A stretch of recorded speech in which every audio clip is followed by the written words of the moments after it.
Buen día, estimados estudiantes. Continuando con el tema 8 del curso de Introducción a la Investigación en Ciencias de la Salud, vamos a hablar hoy de uno de los aspectos que es fundamental, que tiene que ver con el uso que hacemos de la estadística, ¿verdad? Y la relevancia clínica de lo que estamos probando. Parte del material que vamos a presentar acá lo hemos tomado con algunas modificaciones de un blog de Jaume Llopis Pérez, que lo voy a poner también como material de consulta porque es un curso de estadística que está muy interesante. Entonces, sin más preámbulos, vamos a iniciar nuestro tránsito por este tema que es fundamental para el análisis de los resultados.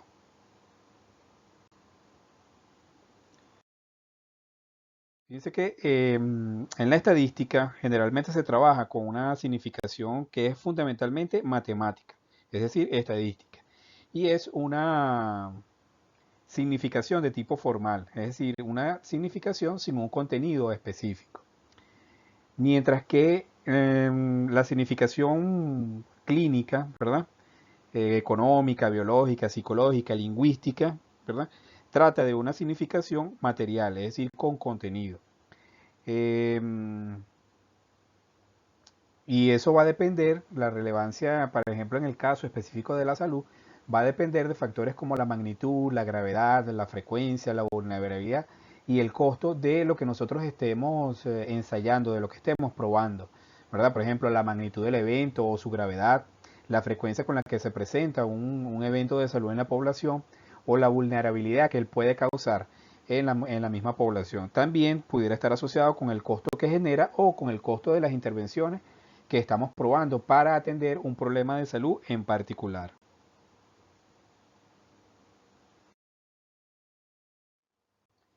Fíjense entonces que la significación estadística es una significación formal, es una significación sin contenido específico como lo estábamos mencionando. Es decir, es un procedimiento matemático que nos va a arrojar luz sobre si dos factores están asociados o no están asociados. Recuerden que siempre cuando estamos en las pruebas de significación estadística, lo único que podemos decir es que el azar no está involucrado. Entonces se trata de un proceso abstracto sobre la igualdad o la diferencia, ¿verdad? O sobre la relación o ausencia de relación que puede existir entre dos factores o entre la asociación o no que existe entre dos factores de estudio. En este caso nosotros pudiéramos estar hablando de la eficacia de un medicamento, por ejemplo.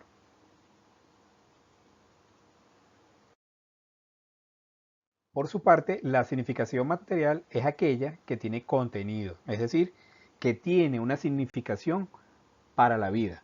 En este caso, en el caso que nos ocupa a nosotros, para la salud. Se trata de un proceso concreto, por ejemplo, si una intervención mejora la calidad de vida. Pudiéramos tomar como ejemplo en la actual situación de pandemia las vacunas. Entonces, cuando nosotros buscamos una significación clínica es como las vacunas, en el caso del SARS-CoV-2 o del COVID-19, cómo las vacunas pueden prevenir la ocurrencia de la enfermedad o en el caso de que no puedan hacerlo, como por ejemplo previenen los casos graves y la mortalidad o disminuyen la mortalidad. Entonces eso lo hacemos a través de la significación material o la significación clínica cuando probamos la significación clínica en este caso específico de las vacunas. Entonces, en investigación en salud nos podemos conseguir con cuatro situaciones particulares, ¿verdad? Podemos conseguir una relación en la cual haya significación estadística y además haya significación en salud. Otro caso es que haya significación estadística, pero que no haya significación en salud. Otro tercer caso sería que no tenga significación estadística, pero tenga significación en salud. Y un cuarto caso es que no exista ni significación estadística ni significación en salud. Entonces vamos a tratar de explicar cada uno de ellos para aclarar un poco la situación. Entonces, el primer caso, que haya tanto significación estadística como significación en salud. Este es la situación ideal, ¿verdad? Donde todo está perfecto, donde todo cuadra, el resultado es fiable desde el punto de vista estadístico y además es relevante para la salud, es decir, la asociación o lo que estamos evaluando es significativo tanto estadísticamente como desde el punto de vista de la salud para la población.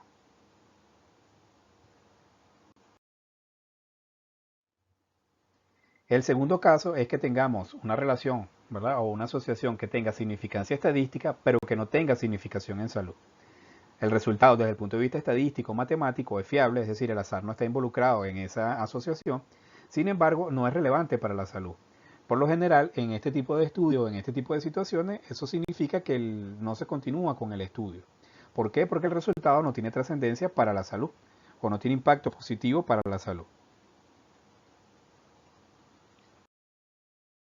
Veamos esto a través de un ejemplo. Se supone que un determinado fármaco produce un descenso en la proteinuria, es decir, la proteína en pacientes en orina, ¿verdad? En pacientes que tienen una nefropatía. El consumo del medicamento produce una reducción promedio de 425 miligramos de proteína al día a un valor de 425 miligramos de proteína al día, ¿verdad? En orina. El resultado es estadísticamente significativo, es decir, esta disminución, esta diferencia que se ve de 425 a 405, que son esos 20 miligramos de diferencia, es estadísticamente significativo. Sin embargo, el resultado no tiene trascendencia para la salud. ¿Por qué?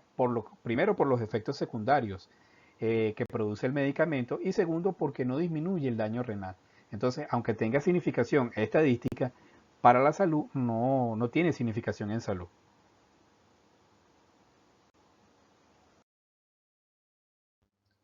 Pero fíjense que además de lo que hemos mencionado, también pudiera darse el caso de que el costo del medicamento realmente no justifica la reducción que se obtiene con ese medicamento, ¿verdad? Porque es extremadamente costoso para lo poco. Además, recuerden que no va a cambiar la nefropatía, perdón, del paciente. Entonces, esta es una situación que pudiéramos conseguir que es muy común en la investigación.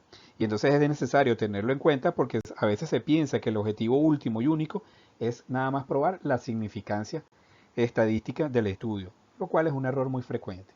Entonces, como decimos, la significancia estadística no es un objetivo en sí misma. Es importante también la significancia material. Sin embargo, están relacionadas. O sea, no podemos tampoco obviar la significancia estadística, pero no es solamente la significancia estadística o no puedo tomar una decisión solo teniendo la significancia estadística del estudio. Esto lo vamos a ir desarrollando más adelante.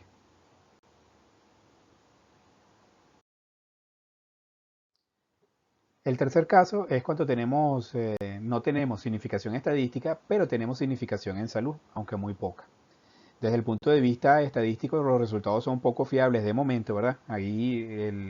Los estadísticos acostumbran mucho a decir que aquí el resultado está abierto, que puede ir hacia cualquier lado. ¿Por qué? Porque no hay una tendencia aparente hacia una mejora en la salud, porque lo que hemos dicho al principio es muy poco la diferencia que observamos. Sin embargo, podemos aplicar algunas estrategias desde el punto de vista estadístico, como ampliar el estudio, para tratar de ver si realmente esta significancia material que vemos pudiera ser cierta. Sin embargo, es poco probable o pudiera darse el caso de que fuera poco probable encontrar una significancia material, porque al incrementar el estudio no significa o no necesariamente significa que vamos a obtener significancia estadística y significancia material.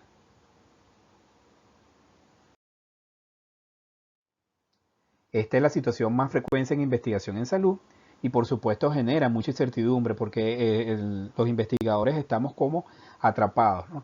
Es decir, ¿qué podemos hacer para ver si, porque realmente, aunque no tenemos significancia estadística, el resultado es prometedor desde el punto de vista estadístico? Entonces se puede mejorar la significancia formal, la estadística, a través de qué?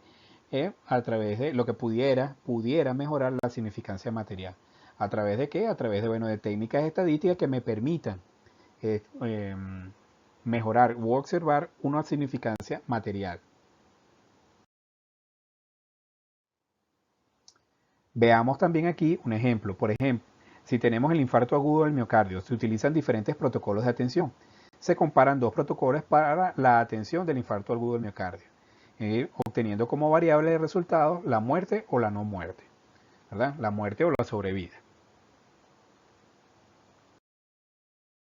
Entonces aquí tenemos nuestra tabla. En el protocolo 1, de los primeros 100 pacientes, vemos que mueren 7 y no mueren 93 pacientes, aplicando el protocolo 1 a aquellos pacientes que ingresan al servicio con un infarto agudo del miocardio. Mientras que aplicando el protocolo 2, se obtienen 6 muertes y 94 no muertes.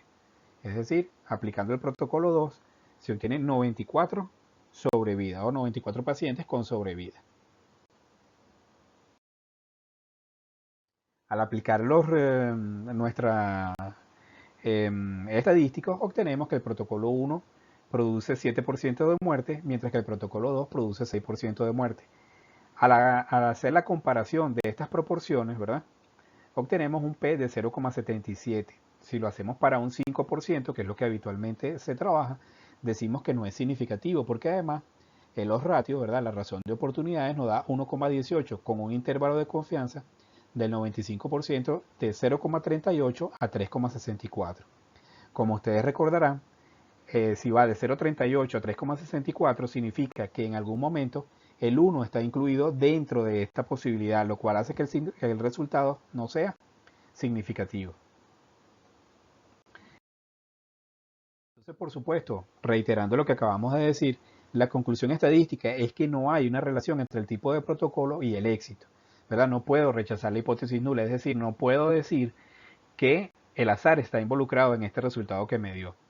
Entonces, la conclusión se obtiene a partir de que, a partir del valor de P y de los intervalos de confianza que ya hemos visto. El P era 0,77, que está muy por encima del 0,05, y además los intervalos de confianza incluyen, los ratios incluyen al 1, lo que nos indica que en algún momento, ¿verdad? Pudiera el 1 estar incluido o pudiera ser el 1 es un resultado factible. Eso nos dice que son iguales ambos protocolos. Sin embargo, desde el punto de vista de la salud, sí es relevante, porque de cada 100 pacientes que llegan con infarto agudo del miocardio al servicio, el protocolo 2 salva una vida adicional con respecto al protocolo 1. Y entonces aquí es donde se producen o empiezan a surgir las dudas, ¿verdad? La incertidumbre con relación a qué es lo que debemos hacer, ¿sí? Porque evidentemente una vida puede ser un resultado positivo o relevante desde el punto de vista de salud.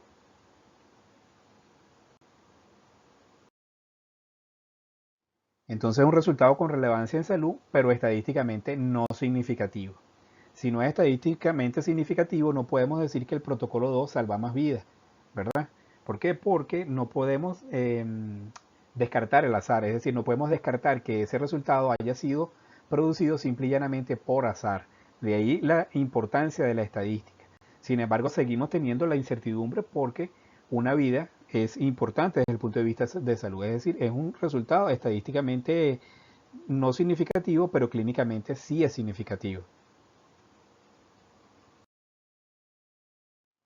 Entonces, aplicar el protocolo 2 en la población y los resultados obtenidos fueron contrarios a lo que se señalaban en el estudio. Esto es lo que significa que algo no sea estadísticamente significativo, es decir, que no sea fiable. ¿Qué estamos diciendo aquí? Que es probable que si aplicamos el protocolo 2 solamente tomando en cuenta su significancia clínica, es posible que nos consigamos con este tipo de resultados. ¿Por qué? Porque lo que mencionábamos en la lámina anterior, solamente pudo surgir ese resultado única y exclusivamente por azar. De ahí la importancia de la significancia estadística. Es decir, la significancia estadística me excluye, ¿verdad? Con cierto grado de certidumbre, la probabilidad de que los resultados que obtengan sean solamente producidos por el azar.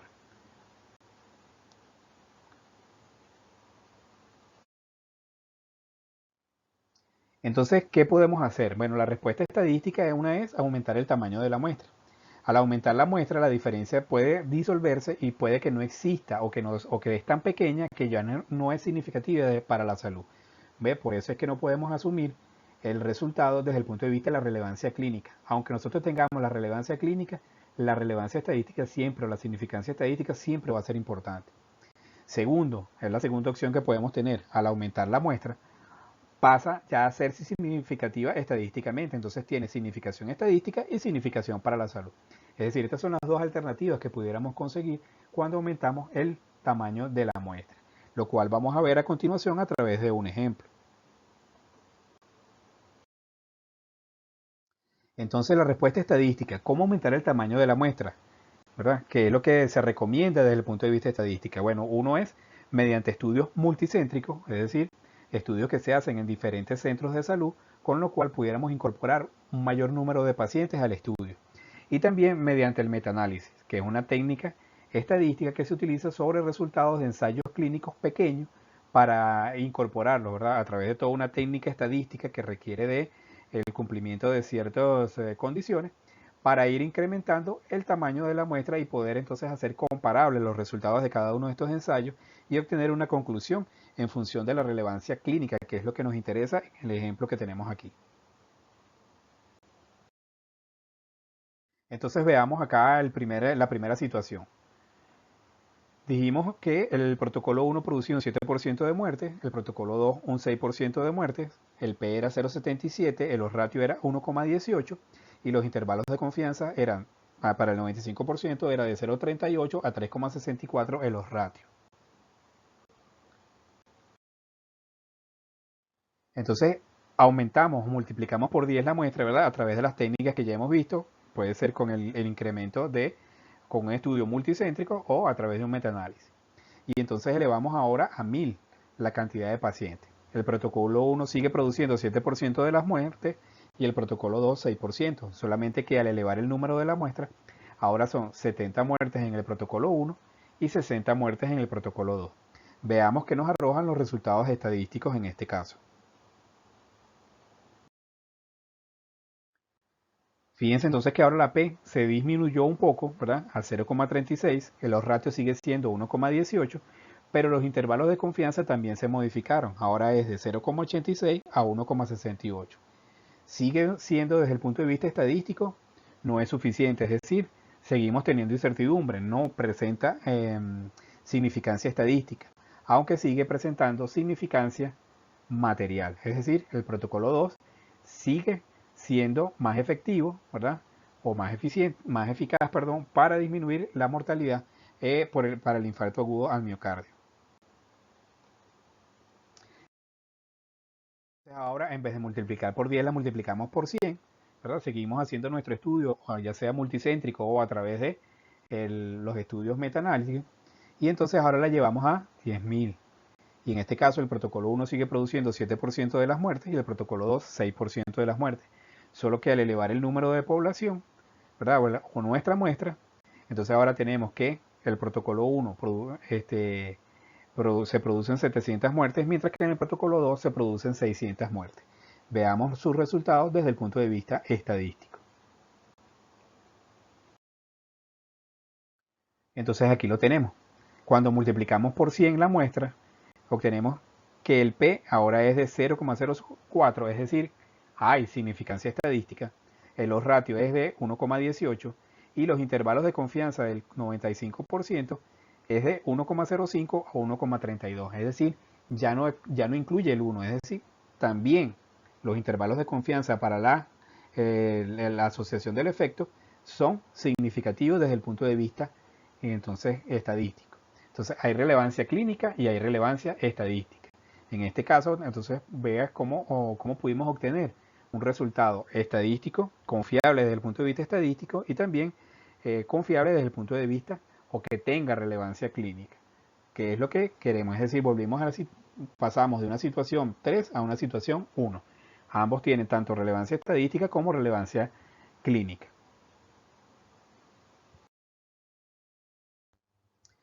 Sin embargo, no podemos tomar el aumento de la población o el tamaño de la muestra como una medida que se puede aplicar en todo momento. Es decir, no siempre, no es una receta mágica que nos va a resolver siempre el problema o nos va a disminuir la incertidumbre que presentan este tipo de investigación en salud.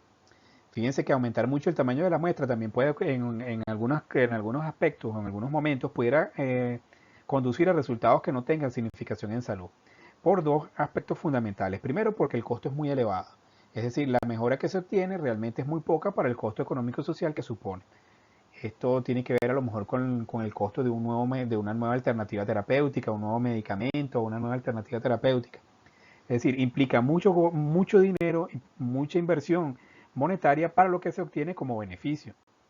O también que los efectos secundarios, los efectos adversos que puede producir esta nueva alternativa terapéutica implican un riesgo muy elevado para la vida futura del paciente, por la aparición muy frecuente de complicaciones secundarias.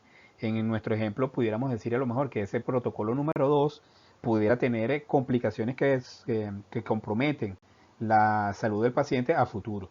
Le salvan la vida, pero van a dejar secuelas que son importantes. Por ello, entonces, siempre la toma de decisiones en función de los resultados debe ser muy consensuada, debe ser muy razonada e incluye otros factores que van más allá, incluso de lo que estamos viendo aquí de significancia formal y significancia material. Por ejemplo, en el que para evaluar los costos, hoy en día se trabaja mucho con los estudios fármacoeconómicos.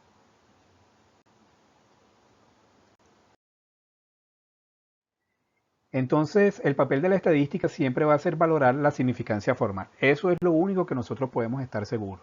La estadística se preocupa fundamentalmente de la significancia formal, es decir, de la significancia formal matemática, que el azar no haya producido esa diferencia. La estadística no se preocupa de la significancia material, por lo que estábamos diciendo. O sea, eso lo debemos evaluar entonces para la toma de decisiones con otras medidas. Para medir esa significancia material se ha utilizado el término del tamaño del efecto, que viene del inglés effect size, ¿verdad?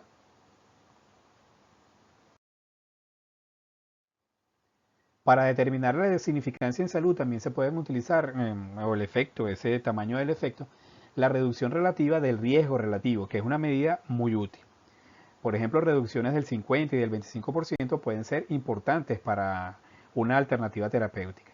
En la medicina basada en la evidencia, ¿verdad? Los ensayos clínicos aleatorizados se consideran el estándar para valorar la eficacia de las nuevas tecnologías que se piensa incluir en la salud y que nosotros vamos a ver en este posgrado, se van a ver más adelante. Entonces, todo ensayo clínico aleatorizado debería presentar como resultado la reducción relativa del riesgo, la reducción absoluta del riesgo y el número necesario a tratar, que vamos a explicar un poco en estas láminas a continuación. Entonces vean ustedes, si tenemos un estudio en el cual el 15% de los pacientes mueren en el grupo de intervención, una nueva alternativa terapéutica, mientras que en el grupo control muere un 20%, es decir, lo que la aplican la nueva alternativa terapéutica se produce un 15% de muertes en esos pacientes, mientras que los que están en el grupo control se produce un 20% de muerte. La significancia estadística de la diferencia va a depender del tamaño de la muestra. El riesgo relativo entonces es la incidencia en los expuestos entre la incidencia en los no expuestos, como ya hemos visto. En este caso, la incidencia en los expuestos es de 0,15 y la incidencia en los no expuestos es de 0,20. Son expuestos porque están expuestos al tratamiento. ¿Sí? Eso nos da que es de 0,075 el riesgo relativo. Como es menor a 1, significa entonces que esta intervención que se está midiendo en este caso es una intervención protectora. El riesgo de muerte de los pacientes que reciben el nuevo tratamiento versus el de los pacientes del grupo control fue del 0,75. Esto es lo que nos explica este resultado que tenemos acá. Entonces, la reducción del riesgo relativo es el complemento del riesgo relativo, es decir, si es 1 menos 0,75%, que es igual a un 25%. Entonces, el nuevo tratamiento reduce el riesgo de muerte en un 25% relativo al que ha ocurrido en el grupo control, siempre dentro del estudio. Entonces, esto se obtiene al restar 1, que sería el riesgo total que puede tener una población, menos lo que se obtuvo, que es el riesgo relativo, que es el 0,75. Y se multiplica por 100 y obtenemos un porcentaje, que es la reducción, ¿verdad? Si hubiese sido 1, significa que no hay reducción, por eso es que el 1, como lo hemos dicho, pues no implica que realmente no hay diferencia entre el grupo experimental y el grupo control en este caso. Sin embargo, aquí ocurrió un 25% de reducción de muerte en el grupo que estaba aplicando o en el grupo que se estaba explicando la nueva alternativa terapéutica. ¿Cómo calculamos la reducción absoluta del riesgo? Es por la reducción de la diferencia entre los riesgos que existen o la incidencia que existe entre ambos grupos. En este caso es 0,20 menos 0,15. La incidencia en el grupo expuesto es de 0,20, no expuesto, perdón, es de 0,20, mientras que la incidencia en el grupo expuesto es de 0,15, eso nos da 0,05, cuando lo multiplicamos por 100, obtenemos un 5%. Entonces se puede afirmar que de cada 100 personas tratadas con el nuevo medicamento o con el nuevo tratamiento o con el nuevo procedimiento, se evitan 5 casos de muerte. La pregunta aquí es, ¿cuántas personas deberíamos tratar con ese nuevo tratamiento o con esa nueva alternativa para evitar un solo caso un solo caso de muerte. En otras palabras, esto es lo que se conoce como el número necesario a tratar, o las siglas NNT.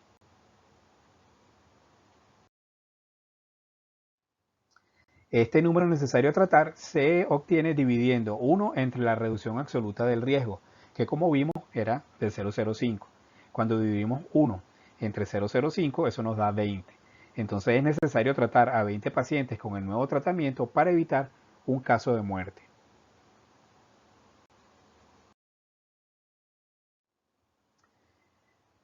Ya para ir concluyendo, entonces presentar solo la reducción relativa del riesgo relativo, la reducción del riesgo relativo puede magnificar el efecto de la intervención al igualar situaciones que realmente son diferentes.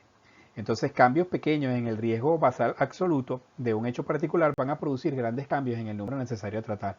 Vamos a verlo aquí a través de esta tabla. Fíjense ustedes aquí que la incidencia es más o menos la misma, ¿verdad? El riesgo relativo aquí es exactamente igual. Fíjense que la incidencia en expuestos es de 8% en el primer caso y en los no expuestos es de 10%. El riesgo relativo es de 0,8%, la reducción absoluta del riesgo es de 20%, perdón, la reducción del riesgo relativo es del 20% y la reducción absoluta del riesgo ahora es de 0,02 para un número necesario tratar de 50. Mientras que en el segundo caso la incidencia en expuesto es de 0,8, mientras que la incidencia en no expuesto es de 1%, el riesgo relativo es exactamente igual, la reducción del riesgo relativo es exactamente igual, 20%, y aquí se produce también una reducción exactamente del 0,002 del riesgo absoluto, ¿verdad? Reducción absoluta del riesgo. Y nos da un número necesario a tratar de 500 pacientes. Entonces, ¿qué significa esto? ¿Qué significa este número del número necesario a tratar? El número necesario a tratar es el número de pacientes a tratar de manera experimental a fin de evitar un resultado negativo. Es una forma excelente de determinar la significancia en salud de un ensayo clínico aleatorizado o de una investigación clínica con significación estadística. Fíjense que siempre se habla, ya tiene significación estadística. Entonces esto es una manera de probar lo que la relevancia clínica de ese estudio. En la medida que sea menor el número necesario a tratar, el efecto de la magnitud del tratamiento es mayor, es decir, tiene mayor relevancia clínica. En el caso que nosotros veíamos, entonces el primer caso, donde necesitábamos 50 pacientes a tratar para evitar un caso negativo, era mejor que el segundo caso. Si no se encuentra eficacia en el tratamiento, la reducción absoluta del riesgo sería cero y el número necesario a tratar sería infinito, ¿verdad? Entonces no tendríamos cómo obtener un resultado realmente ahí y por eso entonces es que decimos que no, no hay significación desde el punto de vista clínico. Entonces, a manera de cierre, la significación estadística nos va a proporcionar una probabilidad de equivocarnos si rechazamos la hipótesis nula. Es desde siempre, en esto debemos ser reiterativos. Siempre se trata de un resultado matemático que solamente me permite rechazar la hipótesis nula y que me va a informar sobre la intervención o no del azar, del efecto del azar. Yo cuando rechazo la hipótesis nula, lo único que estoy afirmando, ¿verdad? Que estoy aclarando, estoy asumiendo que el azar no tuvo nada que ver en esa diferencia. Y por eso es que siempre debemos, cuando trabajamos nuestra prueba de significancia estadística, debemos establecer un sistema de hipótesis. Una hipótesis nula donde siempre decimos que no hay diferencias, que no hay asociación, que no hay, ¿verdad? Que no hay relación. Y una hipótesis alterna. ¿Por qué? Porque si desde el punto de vista matemático podemos rechazar la hipótesis nula, por descarte debemos asumir la hipótesis alterna. Ahora, la relevancia clínica de un fenómeno a estudiar es un evento clave para la toma de decisiones, como ya lo hemos visto acá. No depende solo de la estadística, sino que también depende de otros elementos que no tienen necesariamente que ver con la estadística, como factores económicos, factores sociales, que ya hemos discutido en la primera lámina. Aún con significancia estadística y relevancia en salud, es necesario valorar antes de aplicar una nueva tecnología. Como lo hemos dicho, también somos reiterativos en esto. No podemos asumir una nueva tecnología en salud, se trate de lo que se trate, de un nuevo medicamento, de un nuevo procedimiento, de un nuevo equipo, de un nuevo tratamiento, etcétera, ya que la validez externa o la generalización de los resultados al universo de pacientes que se pretende aplicar va a ser un factor fundamental. y tenemos entonces que tomar en cuenta otros aspectos económicos, sociales, para poder tomar esa decisión. Esto es fundamental, sobre todo cuando estamos evaluando nuevas alternativas terapéuticas. Entonces, por su atención, muchísimas gracias. Quiero reiterar nuevamente la necesidad que tienen pues de revisar el contenido mmm, que estamos dejando disponible para que puedan leer las lecturas que les estamos poniendo a disposición para que ustedes puedan estudiar. Y también quedo a su disposición por si por los canales que ya tenemos disponibles, por si requieren algún asesoramiento o alguna duda, aclarar alguna duda con relación a este material. Buenas tardes.